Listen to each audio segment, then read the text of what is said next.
नमस्कार दोस्तों, मैं बिन ज्ञानवाणी टीवी पर आप सभी का स्वागत है।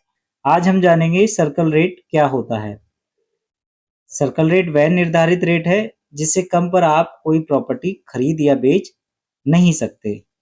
यानी इससे कम की राशि पर किसी भी प्लॉट, निर्मित घर, apartment, commercial property, industrial property या एग्रीकल्चर प्रॉपर्टी की बिक्री नहीं कर सकते हैं। यह सरकार द्वारा निर्धारित किया जाता है। इसे एक एग्जाम्पल के तौर पे हम समझ लेते हैं।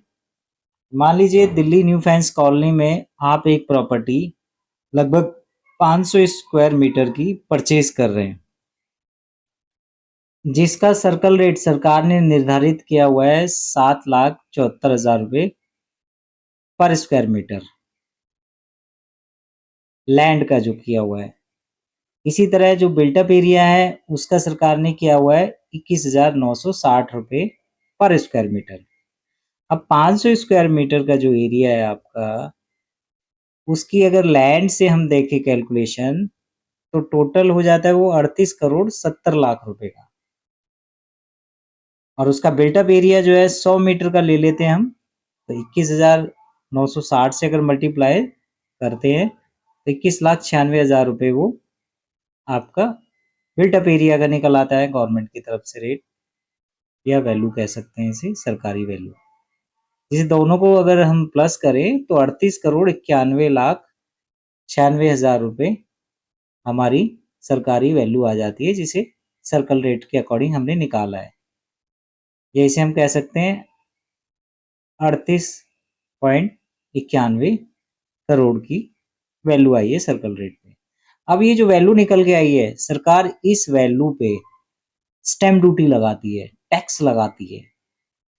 मोटा मोटा नॉर्मली अगर देखें तो अगर मेल के नाम से रजिस्ट्री होती है तो 7% के आसपास है, और अगर फीमेल के नाम से रजिस्ट्री होती है तो 5% के हिसाब से है।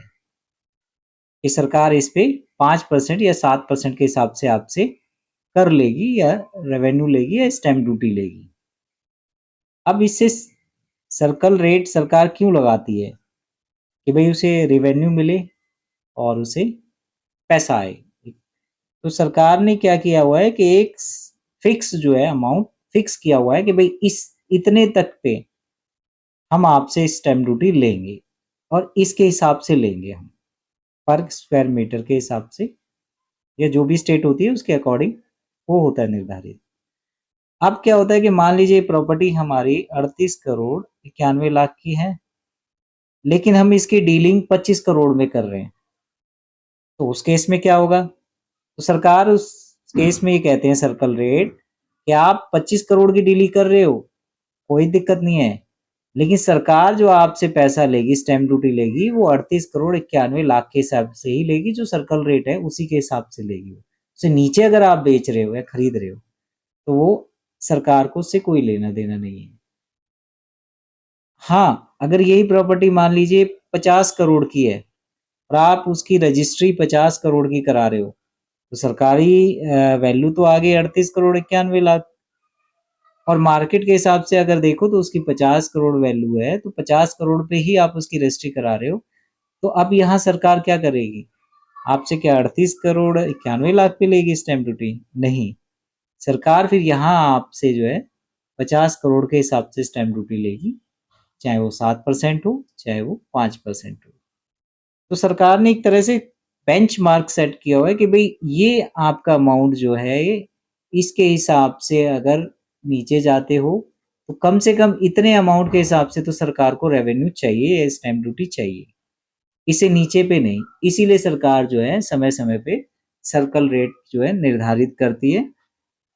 सिचुएशन के हिसाब से होता है, कहीं पे सरकारें जो है कम भी कर देती हैं, कई बार जो निर्धारित है उससे, कई बार उससे बढ़ा भी देती है। जैसे कि आज 9 अगस्त 2023 है, और दिल्ली में हाल फिलहाल में अभी एग्रीकल्चर लैंड के सर्कल रेट बढ़े हैं, और सूचना आ रही है कि अभी जो है बाकी प्रॉपर्टीज के, जैसे रेजिडेंशियल, इंडस्ट्रियल और कमर्शियल प्रॉपर्टीज हैं, उनके भी सर्कल रेट बढ़ने वाले हैं।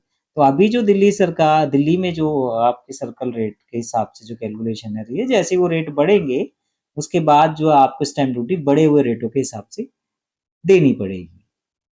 तो आशा करता हूँ कि आप लोगों को ये महत्वपूर्ण जानकारी मिली होगी।